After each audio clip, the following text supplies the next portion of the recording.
Night in Georgia was heavy, the kind that pressed against the skin like wet cloth. A single pot bubbled in the firelight, stew thick as blood. The cook's hand trembled only once before steadying, silver spoon gleaming as it dipped, lifted, dripped. From the dark, children's laughter drifted, fragile, carried on a lullaby barely above a whisper. Then the sound changed, forks scraping, coughing, a chair overturned. The fire popped. The stew hissed. She did not run. She did not beg. She only whispered, "No more children in chains." Dawn crawled over the Georgia fields, spilling light on bent backs and blistered hands. The cotton stretched endless, white against the red dirt, beautiful only to those who did not bleed for it. A whip cracked, cutting through birdsong. "Pick faster," a voice barked. Elias straightened slowly, sweat dripping from his brow. His shoulders were narrow, his hands raw, but his voice carried something stronger. A hum, low and steady. "A hymn," another worker hissed at him. "Quiet, Elias. Overseer's listening." Elias only kept humming, eyes fixed on the horizon. From behind a row, a girl appeared, small and barefoot. Her dress was torn at the hem, a broken doll clutched tight in her hand. "Sarah," Elias whispered. "What you doing here?" "I was told to fetch water," she said, holding out a tin cup. Her eyes were wide, too old for her years. The whip cracked again. Both flinched. Thomas Calhoun, the overseer, stood on horseback at the edge of the rows. His hat tilted low, flask tucked into his coat, eyes sharp as a blade. He sneered. "Water later. Work now," Sarah froze. Elias stepped in front of her. "She's just a child." Calhoun's lip curled. He raised the whip, then lowered it, laughing. "Child or not, the master's cotton don't care. Keep her hands busy, Elias, or I'll keep mine busy." The girl shrank behind Elias. Calhoun spurred his horse, circling the rows. When the sound of hooves faded, Sarah tugged Elias's sleeve. "I had a dream," she whispered. "Mama said a woman's gonna change everything. Said we won't be in chains forever." Elias knelt, brushing dirt from her cheek. "Dreams don't feed you, Sarah." But she said it was true. Elias sighed, then pressed the tin cup into her hands. "Go fetch your water, and keep your dreams close. They're safer there." Sarah ran toward the well, doll swinging. Elias rose slowly, eyes following the big house looming over the fields. White walls, tall pillars, curtains swaying in an open window. A mansion to some, a fortress to others. He muttered to himself, "Chains weigh heavier than time." From inside the house came the faint smell of smoke, bacon fat, and bread rising in the kitchen oven. The world of the field hands and the world of the masters met only at the table, in the food that crossed from one side to the other, and in that kitchen. Suki stirred. The kitchen was already hot, though the sun had barely risen. Smoke curled from the hearth, clinging to the air. The smell of cornmeal and pork fat masked another scent, earthy roots crushed fine in a mortar hidden behind jars of spice. Suki stirred with slow precision. Her scar, thin, pale, curving down her left cheek, caught the glow of firelight. She worked in silence, but her eyes were never still. They watched. They remembered. Footsteps clattered. The door swung open. "Woman!" a deep voice boomed. Master Caldwell entered, pocket watch in hand. He polished it with a cloth even as he spoke, as if time itself belonged to him. "Breakfast not ready yet?" "Almost, sir," Suki answered, soft, controlled. He sniffed, gaze sweeping the pots. "I want eggs, ham, fresh bread. My guests expect nothing less." He pocketed the watch with a snap. "You understand me?" "Yes, sir." He leaned closer, voice dropping. "And don't forget, strong coffee. A man's legacy is built on how his table is set." Suki's hand tightened on the spoon. She said nothing. A frail figure appeared at the doorway, shawl slipping from thin shoulders. Mary Caldwell's eyes were rimmed red, pupils wide. She clutched a small glass vial, hand trembling. "Edward," she whispered, "you promised—" "Not now, Mary." He waved her off. Her voice rose, quivering. "I can't sleep without it. Please, just one more dose." Caldwell hissed. "You shame yourself in front of the help." Mary turned her eyes on Suki instead. "Please, and bring me tea. Something warm. You're always so gentle." Suki met her gaze. For a moment, something human flickered there. Two women trapped in different cages.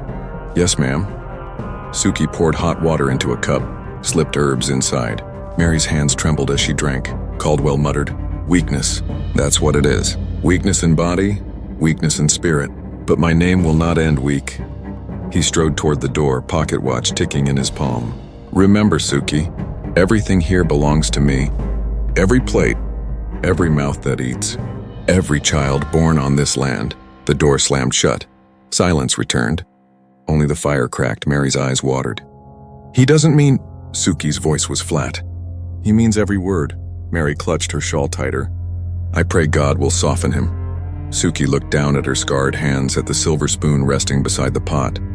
Her grandmother's gift, polished smooth, engraved faintly with a crooked star. She picked it up, tracing the lines. My mama said prayers can't break chains, Suki whispered.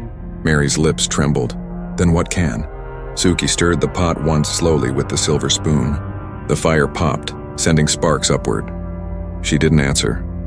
But inside she vowed, no child will be born to these chains. The sewing room was dim, light filtering through cracks in the shutters. Fabric scraps lay scattered, needles glinting faintly. Suki sat on a stool mending a torn apron. Across from her, Rachel worked with quick, nimble fingers, her needle darting in and out of cloth like a whisper. Rachel's hands always smelled of iron and smoke from the dye pots. She hummed as she worked, a lullaby soft and sad. You hum louder than Elias, Suki said quietly. Rachel grinned, teeth flashing white in the shadows. Better than crying. They sat in silence for a moment, only the hiss of thread pulling through cloth between them. Then Rachel leaned closer. You ever think about leaving, Suki? Where would I go? North. Heard tell there's a place where no man can own another. Heard there's people there who'll help. Suki's hand tightened on the fabric. Dreams don't feed you. Rachel's grin faded. She slipped her hand into her work basket, pulled out a scrap of cloth embroidered with careful hidden letters. They taught me once, back when my mama was alive, stitching words into cloth, messages no overseer can see. She held it up, tiny letters forming the word freedom. Suki touched the stitching with her scarred fingers. Looks like a secret song. It is, Rachel whispered. A song no chains can hold. The door creaked. Both women stiffened. Suki slipped the cloth beneath her apron just as the overseer, Thomas Calhoun, stepped inside. He reeked of whiskey. His boots were muddy, whip coiled at his hip. His eyes were sharp, cruel, always searching for weakness. Well, well, he drawled. A room full of chatter. Don't you ladies work better with your mouths shut? Neither answered. He walked closer, tapping the handle of his whip against his palm. I hear songs at night. I hear whispers in the dark. You think I don't know? Rachel's jaw tightened. We only sew, sir. His eyes lingered on Suki. You've got fire in you, cook. I can smell it. Fire'll get you burned. He smirked, then left, the sound of his boots echoing down the hall. Rachel exhaled, shoulders sagging. One day he'll slip on his own cruelty and hang himself. Suki's lips pressed thin. She said nothing. That night, under the magnolia tree, Suki found Daniel. His hands were rough, soil-stained, but gentle as they brushed hers. His voice was deep, carrying both strength and sorrow. You shouldn't come here, Suki whispered. I'll risk it. He leaned close, forehead against hers. I ain't afraid of him. Not Calhoun, not Caldwell. Not if it means seeing you. Her heart tightened. You'll get yourself killed. Daniel's hand cupped her scarred cheek. Then I'll die looking at the only thing worth looking at. Suki's breath caught. For a moment, the world was only his warmth. The night air, the magnolia blossoms falling like pale ghosts around them. But the crack of a branch snapped her back. She pulled away. Go, she hissed. Daniel frowned. Suki, go. Before he sees, reluctantly Daniel slipped into the shadows. Suki stood alone beneath the magnolia, the petals at her feet like fallen stars. From the field, Elias's hymn drifted faintly. From the big house, Mary's sobs echoed through a window. From the overseer's quarters, laughter spilled, sharp and cruel. Rachel's lullaby lingered in her ears. Suki looked at her scarred hands, then at the silver spoon hidden in her apron pocket. She whispered to herself, secrets stitched, songs sung, fires waiting. One day, and the night answered with silence. The afternoon sun burned like iron. Workers dragged sacks of cotton toward the gin, dust clinging to their sweat. The air was thick with silence, too heavy for songs. Suddenly, a shout split the stillness. Thief! Thomas Calhoun stormed into the clearing, whip already uncoiled. Behind him, two men dragged Daniel forward, his face bloodied, shirt torn. A small loaf of bread tumbled from his pocket. Calhoun sneered. Caught red-handed stealing from the master's kitchen, Daniel spat blood. It weren't stealing. It was food. For her. His eyes flicked toward Suki standing among the others. All eyes turned. Suki's heart slammed against her ribs. Calhoun's grin widened. For the cook, eh? Well, ain't that sweet. Maybe I'll let you feed her with your screams. He raised the whip. Stop! Suki stepped forward before she could think. He only took bread. Bread don't hurt no man's fortune. A hush fell. The other workers froze, staring at her. Calhoun's eyes gleamed. Careful, cook. You're already marked. Daniel tried to rise, staggering. Leave her be. It was me. Calhoun lashed the whip across his back.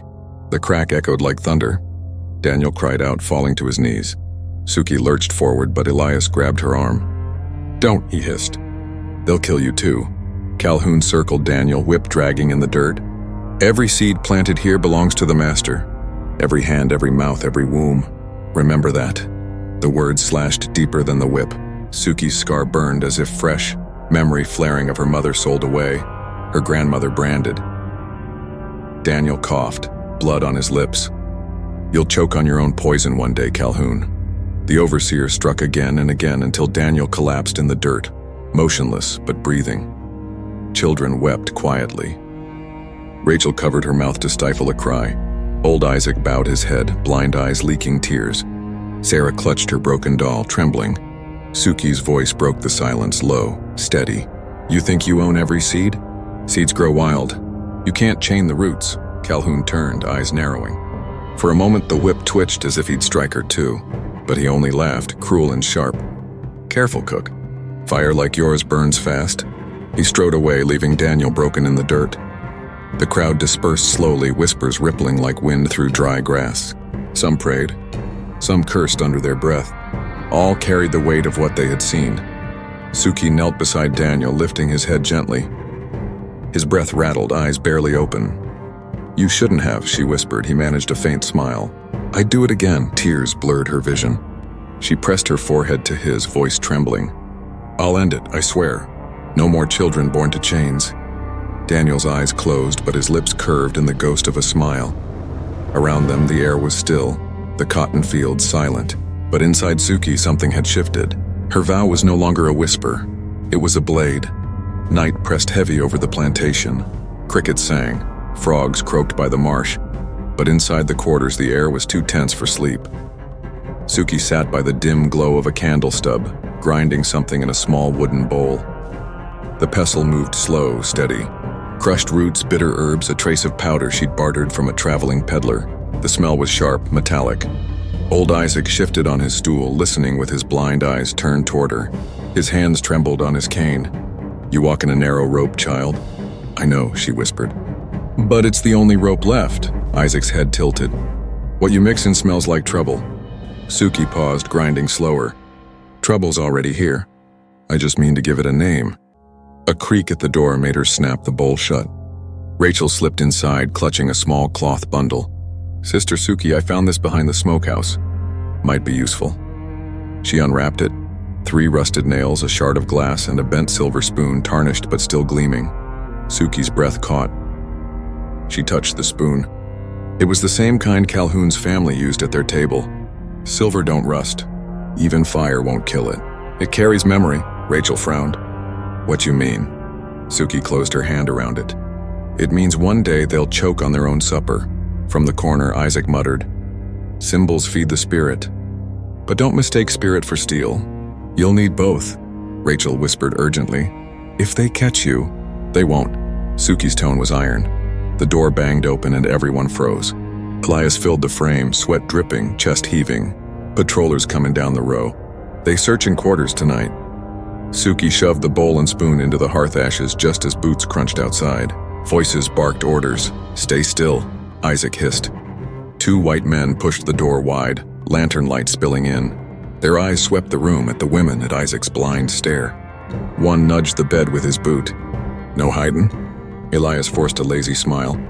Ain't nothing here but tired bones. The man leaned close, sniffing the air. Suki's heart hammered. Could he smell the bitter herbs? His gaze lingered on her, sharp as a knife. Then he spat on the floor and turned away. Keep it that way. When they were gone, the silence rang louder than their boots. Rachel sagged against the wall, whispering, "Lord, they almost found it." Suki pulled the spoon from the ashes. Blackened but intact, she held it up, voice low but steady. "Almost ain't enough. I'll finish what I started." Outside, a night wind carried the sound of a hymn drifting from the quarters, a lullaby turned prayer. Suki hummed under her breath, the melody weaving into her vow. A seed had been planted, and it was growing. The storm came without warning. Rain hammered the tin roof of the Calhoun house, wind rattling the shutters. Lightning flashed, carving the fields into white bones. Inside the kitchen, the fire hissed and spat as Suki stirred a pot.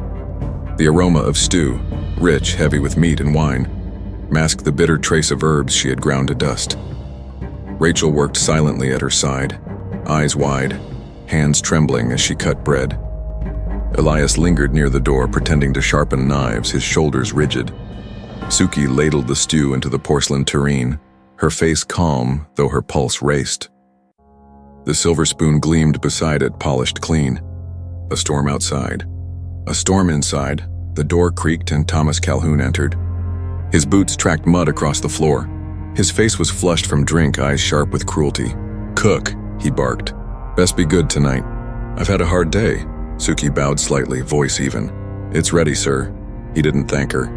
He never did. He strode to the dining room where his family waited. His wife, pale and tight-lipped. His brother Samuel, loud and bitter. And 2 children who sat in silence, afraid to meet their father's eyes. Lightning flared through the window as Suki carried the tureen in, Rachel behind her with the bread. Elias stayed in the shadows of the kitchen, knife glinting. Calhoun filled his plate first, scooping the stew with the silver spoon Rachel had found. He chewed greedily, smacking his lips. "Not bad," he muttered. "Not bad at all." Suki's hands clenched at her sides. Each swallow felt like a drumbeat counting down. Samuel chuckled, tearing bread with his teeth. "Best stew in months." "You feed us like kings, Suki. Eat more," she urged softly. Her voice carried no tremor, no fear, only iron. Calhoun took another spoonful, then another. He raised his cup of wine, gulping it down. A bead of sweat trickled down his temple. At first nothing, then a cough. A short, sharp choke. He waved a hand as if brushing away a fly. Damn wine went wrong. Another cough, deeper, tearing through his chest. He grabbed at his throat, face reddening. Samuel frowned. "Brother?" Calhoun tried to rise, but his legs buckled. The spoon clattered to the floor, echoing like a bell toll. His wife gasped, rushing to his side. "Thomas!" He collapsed across the table, knocking over his cup. Red wine spilled like blood across the white cloth. The children screamed. Samuel shoved his chair back. "What in hell?" Suki stood perfectly still, her shadow stretched tall across the wall. "Some seeds can't be digested," she said under her breath. Calhoun writhed, eyes bulging, spit and foam bubbling at his lips. His hands clawed at the table, scratching deep grooves in the wood. The silver spoon lay inches from his twitching fingers. His wife sobbed, shaking him. "Help him!" "Somebody help him!" Samuel grabbed Suki by the arm. "Do something! You cooked this!" Her gaze locked with his, calm, cold. "And it was done right." Samuel froze, the truth dawning in his eyes. His grip loosened. He stumbled back as Calhoun convulsed once more and went still, mouth open, eyes staring glassy at the rafters. Thunder rolled, shaking the house. For a long moment, silence hung heavy. Only the rain spoke, then his wife wailed, clutching his lifeless body. The children clung to her, crying. Samuel backed away, face pale, muttering curses. Suki turned, walking slowly back toward the kitchen. Rachel followed, tears streaming, whispering, "Lord, forgive us, Lord, forgive us." Elias blocked the doorway, his knife still in hand. His eyes met Suki's.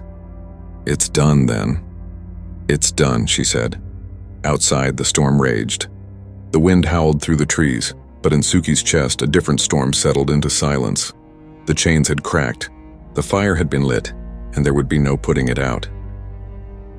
The morning after the storm, mist hung over the fields like a shroud. Word spread before sunrise. The master was dead. Some said it was the hand of God. Some said it was poison. All agreed nothing would ever be the same. In the quarters, whispers crackled like fire. "She did it," one voice said. "Suki killed him." Another answered, "She freed us." Fear mingled with awe. By noon, armed men arrived on horseback, pistols shining. They dragged Suki from the kitchen, her hands bound. Rachel wept as she was struck aside. Elias stood silent, his jaw tight, blood dripping where he had been beaten for speaking up. Samuel Calhoun took charge, his face drawn with rage. "She murdered my brother. She'll swing for it." He spit the words as if to burn them into the air. They brought Suki before a panel of local planters in a makeshift courtroom, a barn cleared of tools and filled with men hungry for vengeance. The judge, an old man with white hair and eyes like ice, asked, "Do you confess?" Suki stood tall, chains rattling on her wrists. "I confess to cooking," she said. "I confess to feeding him what he always fed us, suffering." Gasps broke the silence. Samuel slammed his fist on the table. "She mocks the court. Hang her now." But another planter muttered, "Careful. Word will spread. If slaves believe they can strike back." The judge raised a hand. Silence. He stared at Suki. "Why? Why kill your master?" She met his gaze, voice steady. "So no more children would be born in chains under his name. Better the line end here than continue in blood." Her words fell like a curse. Rachel, hidden in the back, sobbed into her hands. Elias clenched his fists, whispering to another slave, "She'll be remembered." The verdict was swift. Guilty. The sentence, death. They marched her to the gallows at dusk. A crowd gathered, planters, their families, and the enslaved forced to watch. The rope swung in the fading light, creaking in the wind. The preacher muttered prayers she did not answer. Before the hood covered her face, Suki spoke once more. "Chains rust. Fire spreads. Remember me." The lever dropped. The crowd gasped. But in the silence that followed, her words lingered longer than her body. They tried to bury her story with her body, but stories do not stay buried. In the quarters, mothers sang lullabies that carried her name. In the fields, men whispered her act when overseers weren't near. She fed him poison, they said. She chose the fire. Among whites, her name was spoken with fear. The cook, they muttered. The poisoner. Wives warned husbands not to anger their slaves. Overseers eyed their meals with suspicion. Her defiance became both a warning and a legend. Children grew hearing two versions of her tale. One painted her as a monster who murdered her master. The other, more dangerous, painted her as a hero who broke the chain. Years later, when rumors of rebellion swept Georgia, planters remembered Suki. They tightened their laws, forbade gatherings, punished small acts of defiance with brutal force. But every lash, every chain, only fed the memory of what she had done. Her silver spoon, the one Rachel polished that night, vanished. Some said Samuel kept it locked away, afraid it still carried poison. Others swore it was hidden by the enslaved, passed down as a relic. Songs rose. Whispers spread. Suki became more than a woman. She became a fire in the dark. And when freedom finally came decades later, old men told their grandchildren, she was the first. She lit the match. History does not always record the names of the oppressed, but sometimes one act burns too bright to erase. Suki's story is not just about death. It is about choice, about a woman denied every right, family, safety, dignity, who carved her own justice in a world that offered none. Some call her a murderer, others a liberator.